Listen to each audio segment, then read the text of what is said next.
Mga nakakatakot na knockouts ni Mike Tyson sa boxing history. Mike Tyson vs. Marvis Frazier. Ika-26 ng Hulyo taong 1986, pinabagsak ni Tyson si Frazier sa round 1.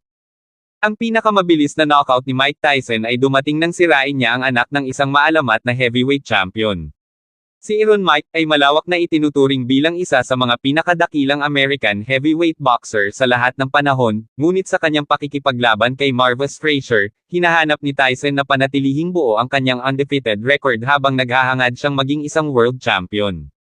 Mula sa off, nagkamali si Frazier na makipagpalitan kay Tyson sa gitna ng ring. Di nagtagal, ay nalalayan ng jab ni Tyson ang kanyang kalaban sa sulok.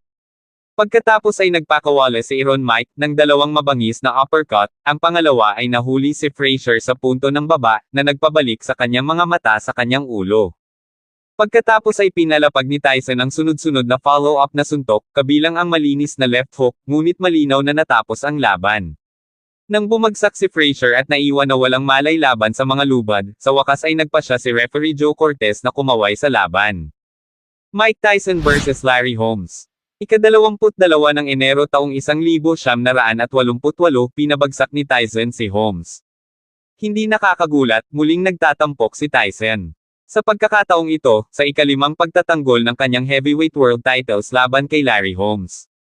Ang mapanganib na heavyweight star ay nasa isang papel kasunod ng mga panalo laban kina James Smith, Pinklon Thomas, Tony Tucker at Tyrell Biggs. Patungo sa heavyweight contest, si Holmes na 38 noong panahong iyon ay nasa 2 sunod na pagkatalo kay Michael Spinks at hindi na lumaban mula noong 1986. Malaking panganib na bumalik sa ring at makipaglaban sa isang tulad ni Tyson, na bata pa at gutom upang manatili sa tuktok ng esport.